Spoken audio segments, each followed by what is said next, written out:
अस्सलाम वालेकुम। मेरा नाम इकरार अली है और आप मुझे देख रहे हैं फेसबुक पेज और यूट्यूब चैनल पर।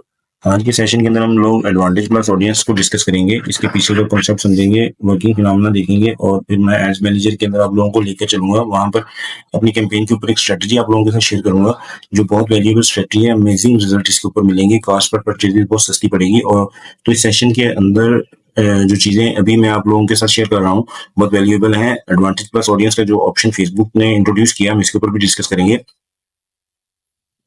और ये बहुत अच्छे रिजल्ट्स दे रहे हैं एडवांटेज प्लस ऑडियंस के फीचर्स को यूज करते हुए। लेकिन अगर आपका पिक्सल नया है तो ये आपको कुछ खास रिजल्ट नहीं देगा। लेकिन अभी जो स्ट्रेटजी मैं आपको बताऊंगा, अगर आप इसको इम्प्लीमेंट करते हैं तो आपका पिक्सल नया हो या पुराना फर्क नहीं पड़ता, रिजल्ट्स आपको अच्छे मिलेंगे।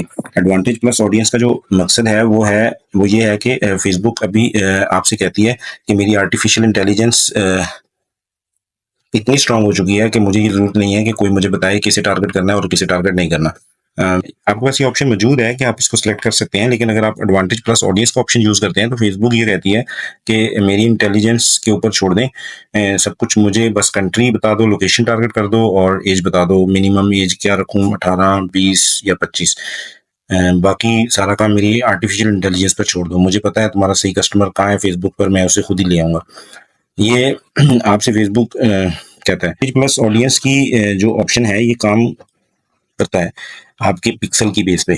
आपके पिक्सल के पास जितने स्ट्रॉन्ग डाटा होगा इतनी अमेजिंग ये आपको रिजल्ट्स ला के देगा। एक पिक्सल जो बिल्कुल न्यू है, इसके पास कोई डाटा नहीं है, परचेजिंग नहीं है इसके पास, तो फिर एडवांटेज प्लस ऑडियंस इसको इस तरीके के रिजल्ट नहीं दे पाएगा बनिस्बत इसके जिसका पिक्सल पुराना है। इसके पास ऑलरेडी पास्ट के अंदर इसके अंदर बहुत सारी परचेजेज आई होंगी, ठीक है। लेकिन अभी जो स्ट्रेटजी हम डिस्कस करेंगे इसके अंदर आपको नए पिक्सल के ऊपर भी अच्छे रिजल्ट देखने को मिलेंगे। अच्छा, ये स्ट्रेटजी है क्या? स्ट्रेटजी सिंपली ये है कि आपने एक कैंपेन बनानी है और इस कैंपेन के अंदर एक एड सेट बनाना है और वो एड सेट को आप डुप्लीकेट कर दें 4 टाइम्स, तो टोटल यहाँ पे आपके पास 5 एड सेट बन जाएंगे। नेट सेट्स के अंदर कुछ भी चेंज नहीं होगा, सेम टू सेम होंगे, बजट सारी चीज़ें सेम, कंटेंट सेम। ये जो कैंपेन मैंने बनाई है ये इसी तरह बनाई है जैसे मैं आपको बता रहा हूँ कि ये एक कैंपेन है, इसके अंदर ये 5 एड सेट हैं, ठीक है। 5 का अभी जो बजट मैंने दिया हुआ है 5-5 हज़ार दिया हुआ है। अपने लिहाज से आप अपने लिहाज से बजट जो भी आपका सेट कर सकते हैं, लेकिन बजट सेट करते हुए एक चीज़ और बताऊंगा आगे जाके। अच्छा, ये आपने ये देख ली, ये स्ट्रक्चर है कैंपेन का। अब इसके अंदर का कॉन्सेप्ट क्या है, ये समझे। ये कैंपेन है, ये एक एडसेट है, एडसेट 1, एडसेट 2, एडसेट 3, एडसेट 4 और ये एडसेट 5। सारे टोटल एडसेट हमारे पास 5 हैं। हमने यहाँ इसी में दोबारा कैंपेन के ऊपर आता हूँ। अब यहाँ पर हमें करना क्या है, हमें ये करना है कि ये कैंपेन के अंदर जो हमने 5 एडसेट बनाए इसके अंदर से हमने वो एडसेट पिक करना है जिसकी डायरेक्शन सही है। एडसेट डायरेक्शन में मैंने अपनी पिछली वीडियो के अंदर भी आप लोगों के साथ डिस्कस किया था कि एडसेट की डायरेक्शन क्या होती है और ये किस तरह काम करती है। एक दफा और बता देता हूँ। इसको हम हमने इस एडसेट को स्टार्ट कर दिया है। अब ये जो बॉक्स आपको नजर आ रहा है ये समझे 24 आवर्स का टाइम पीरियड है। एक दिन का एडसेट 1 चला, ये आगे फेसबुक ऑडियंस है जो आपको सर्कल नजर आ रहे हैं। फेसबुक ऑडियंस ये यहाँ से घूमता घुमाता एडसेट 1 या यहाँ इसको एक परचेज मिल गई, यहाँ एक परचेज आ गई, यहाँ एक परचेज आ गई, यहाँ से निकलता निकलता ये एक दिन कंप्लीट करके बाहर निकल गया। ऐसा ही एडसेट 2 भी अपनी एक डायरेक्शन में घूमता घुमाता उसका परचेज लेता हुआ, महंगी या सस्ती वो एक अलग बात है, करता हुआ बाहर निकल गया। यहाँ पर डायरेक्शन या तो सही होगी या गलत होगी। अगर डायरेक्शन सही है तो मीन्स आपकी परचेजेज सस्ती पड़ रही है, और अगर डायरेक्शन सही नहीं है तो आपको इट्स मीन कि आपको परचेजेज महंगी पड़ रही हैं। तो अब एडसेट 3 भी निकला, ये भी अपनी डायरेक्शन पूरी करता हुआ 24 आवर्स में बाहर निकल गया। एडसेट 4 भी इससे ऐसे घूमते घुमाते अपनी डायरेक्शन में बाहर निकल गया। एडसेट 5 भी बाहर निकल गया। अच्छा, ये सारे एडसेट बिल्कुल सेम है, एडवांटेज प्लस ऑडियंस पे चल रहे हैं, लेकिन इनकी डायरेक्शन डिफरेंट है। कैसे डिफरेंट है कि A1 ने मुझे एक परचेज 100 रुपए की दे दी, ये A2 ने एक परचेज मुझे 500 की दे दी, A3 ने एक परचेज मुझे 1000 रुपए की दे दी, A4 ने एक परचेज मुझे 700 की दे दी, A5 ने एक परचेज मुझे 7000 की दे दी। ठीक है, ये 5 एड सेट थे एडवांटेज प्लस ऑडियंस पे चल रहे थे। इसमें से मैंने एक एड सेट पिक किया जो A1 है, जिसने मुझे 100 रुपए के ऊपर एक परचेज ला के दी। आ जाए वापस कैंपेन के ऊपर। कैंपेन मैंने कुछ देर पहले ही लॉन्च किया है। मैंने यहाँ पे 5-5 हज़ार पे पर डे पे बजट असाइन किया है और इसको मैंने इस कैंपेन को चला दिया। अब ये एड सेट अपनी अपनी डायरेक्शन में निकले हैं। ये एड सेट A1 है, इसने मुझे 5 लैंडिंग पेजेस के ऊपर 2 ऐड टू कार्ट दे दिए। A2 ने मुझे 16 लैंडिंग पेजेस के ऊपर 2 ऐड टू कार्ट दे दिए।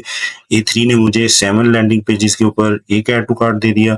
A4 ने मुझे 6 लैंडिंग पेजेस व्यू के ऊपर एक एक एक 2 ऐड टू कार्ट दे दिए और एक परचेज भी दे दी। A5 ने मुझे 5 लैंडिंग पेजेस के ऊपर एक ऐड टू कार्ट किया। अब ये अपनी अपनी डायरेक्शन में चल रहे हैं। ऐसे मैं जो एक बेस्ट परफॉर्मिंग मेरा एडवांटेज प्लस ऑडियंस के ऑप्शन पे तो बेस्ट परफॉर्मिंग एड सेट होगा, इसको मुझे पिक करना है। ठीक है, अभी मैं देख रहा हूँ कि कॉस्ट पर परचेज मुझे क्या पड़ती है। अभी मैं 1-2 दिन इसको चला के देखूंगा, इसके बाद किसी एक को पिक करूंगा, बाकी सबको ऑफ कर दूंगा। अब मेरे पास आ गया एक ऐसा हेडसेट जो कि 5,000 रुपये पर डे पे चल रहा है। अब मुझे इस हेडसेट को, जिसके ऊपर सबसे सस्ती परचेज मिली है, मुझे इस हेडसेट को हल्के हल्के इसकी बजट में इंक्रीज करना है। शुरू में 25% 20% पर डे के हिसाब से इसके बजट में इंक्रीज करूंगा और इस हेडसेट को मैं स्केल करके अप करूंगा। अब अगर इस स्ट्रेटेजी को इम्प्लीमेंट करते हैं तो आपके पास advantage plus audience option use करते हुए एड सेट निकल कर सामने आएगा जो 5,000 रुपये पर डे के ऊपर आपको बहुत अच्छी सेल्स दे रहा होगा। अच्छा, अब हम यहाँ पे बात कर रहे थे बजट की। How budget affects ad direction. आपको बजट ये डिसाइड करता है कि आपके एड सेट की डायरेक्शन क्या होने वाली है। कैसे डिसाइड करता है? फॉर एग्जांपल अभी मैंने एक एड सेट को बजट किया है 5,000 रुपये पर डे। अब फेसबुक के पास इस 5,000 रुपये को खर्च करने के लिए 24 एक दिन का टाइम है, तो फेसबुक सुकून से टाइम लेकर इस पैसे को यूज करेगा। अब यहाँ पर मैंने एक एड सेट का बजट दे दिया 1 लाख रुपए। इस 1 लाख पर डे का जो बजट मैंने इसको दिया है, इसको 1 लाख एक दिन के अंदर स्पेंड करना है फेसबुक के ऊपर। नंबर 1 प्रेशर है ये फेसबुक के ऊपर। और नंबर 2 है कि इसको अब ये सिर्फ परचेजेस देखेगा, क्योंकि हमने इससे पहले तो सेशन के अंदर मैंने डिस्कस किया था कि हम वॉल्यूम के ऊपर खेल रहे हैं। यहाँ पे कि हमें वॉल्यूम ज्यादा चाहिए। ठीक है, सस्ती महंगी परचेजेस के ऊपर हमने फेसबुक को कोई रिस्ट्रिक्शन नहीं दी हुई थी। तो फेसबुक क्या करेगा कि 1 लाख रुपए खर्च भी करना है, तो अब यहाँ पर एक परचेज अगर 5,000 की भी आ गई ले लेगा, अभी परचेज 6,000 की भी आएगी तो ले लेगा फेसबुक। अब यहाँ पे मकसद ये होगा, इसने 1 लाख को जल्द से जल्द खत्म करना है। तो इसके पास 24 आवर्स का टाइम है, उसने 24 आवर्स के अंदर आपका ये 1 लाख खर्च करना है। जितने मैक्सिमम से मैक्सिमम उसमें उसको कितने की भी परचेज मिल रही होगी वो पिक करेगा, 6,000 की, 8,000 की। तो फेसबुक फिर इसको जल्दी जल्दी स्पेंड करना शुरू कर देगा। इसी वजह से रिजल्ट आपको खराब मिलते हैं, ठीक नहीं होते।